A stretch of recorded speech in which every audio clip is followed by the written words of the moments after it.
আরেক ভাই প্রশ্ন করেছেন কি কি কারণে হজ ভঙ্গ হয়ে যায়।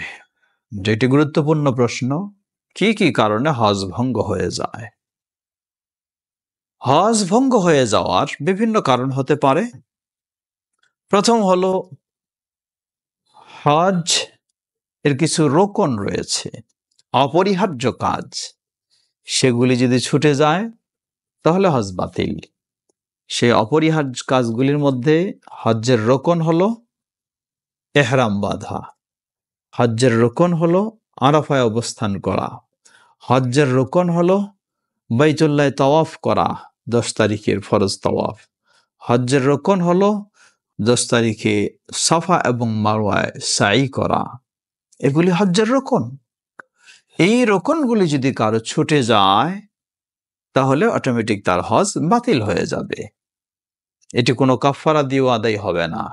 ওয়াজিব ছুটে গেলে কাফারা দিয়ে আদায় হয়। এগুলো এক দিক। দ্বিতীয় দিক হলো এহরাম অবস্থায় কিছু নিষিদ্ধ কাজ রয়েছে, যে নিষিদ্ধ কাজগুলিতে লিপ্ত হলে কতগুলি রয়েছে, কাফারা দিলে সেই অপরাধ মোচন হয়ে যায় বা ঘাটতি পূরণ হয়ে যায়।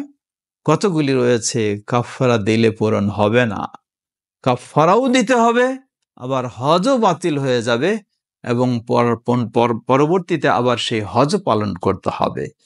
সেগুলির মধ্যে একটি তা হলো এহরাম অবস্থায় যদি স্বামী স্ত্রীর মিলামেশা হয়, স্ত্রী সহবাস হয়, তাহলে এই নিষিদ্ধ কাজে জড়িয়ে যাওয়ার কারণে হজ বাতিল বলে গণ্য হবে।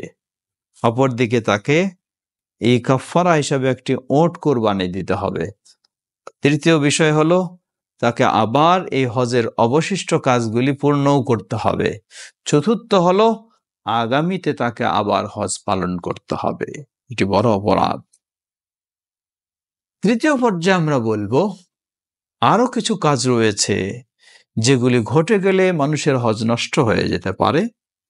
তা হলো আপনি হজের মধ্যে যদি কোনো শিরকি কাজে লিপ্ত হন, আপনি হজ করতে গেছেন, আল্লাহর সন্তুষ্টি অর্জনে আল্লাহর কাছে আপনি কাঁদবেন, চাইবেন, কিন্তু এমন বড় শিরকে লিপ্ত হলেন, তাহলে আপনার হজ বাতিল হয়ে যাবে।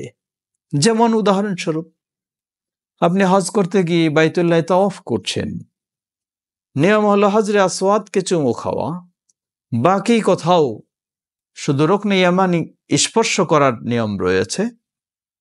আর যদি আপনি বাইতুল্লাহর কোনো পাথর ধরে এই ধরনেরই করেন, যে এই পাথরের কাছে চান, এই কাবা ঘরটার কাছে চান, আপনার মনের কামনা বাসনা পূরণের জন্য দাবি জানান এই কাবা ঘরটার কাছে, আল্লাহর কাছে নয়, এটি শিরক।